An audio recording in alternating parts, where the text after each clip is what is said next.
everybody, so we're back talking some more She-Hulk Attorney at Law on the channel with episode 7 just dropping on Disney+. Last episode, episode 6, was definitely a divisive one, like many of the episodes of She-Hulk, to be honest, mainly because it was a self-contained wedding episode, and it was after we got that tease of Daredevil's helmet in the episode prior, so I can understand the frustration since his appearance has been teased so much in the marketing and all of us do want to see Matt Murdock back on the screen. But that didn't really hinder my enjoyment as much. I still thought the episode overall, for what it was fine. Continuing to follow Jen trying to adjust to superhero life, while also setting up some more interesting plot threads for potential future MCU projects like the Intelligentsia, stuff like that. Well, Matt Murdock did show back up this week as Daredevil, so I'm sure the internet's going to have a lot of fun talking about that this week. But the episode itself, I thought was fine. It was kind of another self-contained episode for the most part. Wrapping back around to earlier plot points in the season this week, because I guess Emil Blonsky actually did open up that meditation retreat that Jennifer discussed earlier on when he was trying to get paroled. It's interesting how this is paired up with the drama from last week because Josh and Jennifer have been going on a couple more dates. I mean, I can't lie. They're cute together. It was very obvious that he was a bad guy from the very beginning, but still, in the moment, it was cute. So I felt bad for Jennifer that she actually genuinely liked this guy, and he ghosted her. Whether you're a supervillain or not, I don't know how you ghost someone like Tatiana Maslany or She-Hulk. Is it extremely convenient for plot purposes that Jennifer's Prius gets destroyed by Man-Bull, so she is forced to stay at the retreat with Emil Blonsky and all these other Z-list heroes? Yeah, it is, but I think it still serves a fun purpose for the greater story for Jennifer's character arc that we're going on over the course of the season. Because even since the very first episode when she was training with Bruce, we have been seeing her kind of trying her best to embrace the inner She-Hulk. I mean, she didn't want to in the very beginning, but as the episodes progress, you know, if you want to have any solidarity in your life, you kind of have to come to terms with it because it's not going away anytime soon.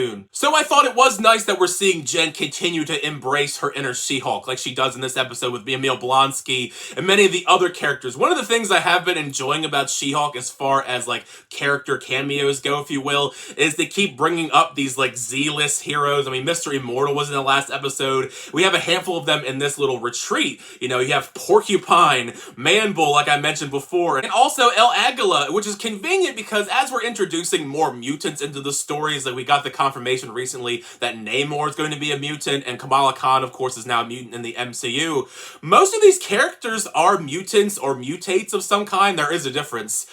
So I have to wonder, I mean, they're not addressing it entirely if these characters are mutants or not in the MCU, but it seems like we are gradually actually introducing mutants, at least on the down low. None of the big mutants or anything, but I think it's kind of cool. Once again, the humor is kind of a mixed bag for me in the show. I mean, it is a sitcom after all. Not every joke is going to land. I think Jennifer usually is the best when it comes to the comedic timing and the things that she has to say. I was nervous though because the whole little therapy session they held for Jennifer, it started off kind of weak. The jokes didn't land as much for me. Mostly all the other characters, other than the guy that talks about sucking blood the whole time. I think he was hysterical the entire time. He didn't have a lot of lines, but each line he said, it counted. But it got so much better once the guy from the Wrecking Crew actually is a part of the therapy session, which kind of signaled me into Josh because, I mean, I'll bring it up later, I guess. But once we started digging a little bit deeper under the surface to try and help Jennifer Walters get through her problems, that's kind of the thing that I would like to see more in this show, is addressing the duality between Jen and She-Hulk. We keep kind of touching upon it, and I think this is the best interpretation of it so far, the most it's been addressed, that you really feel for Jen because she continues to have that problem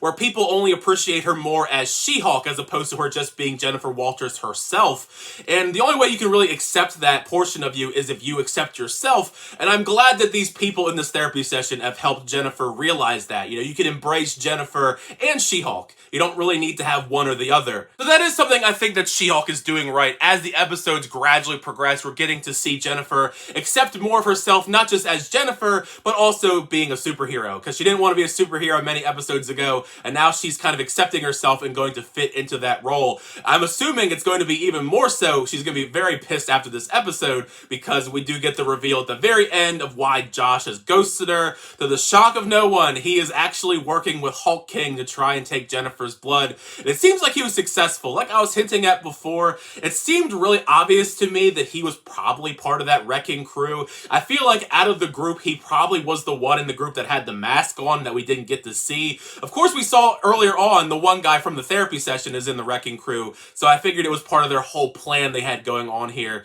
So it's going to be intriguing where we go go with that? What we're going to do with that blood? Are we going to continue to make more Hulks? Is there going to be a Red Hulk on the horizon? Something along those lines, or other interesting things? I mean, there's so many possibilities I guess you can do. Probably the leader maybe could be involved in some shape or form as well, since we know he's going to come back in Captain America New World Order.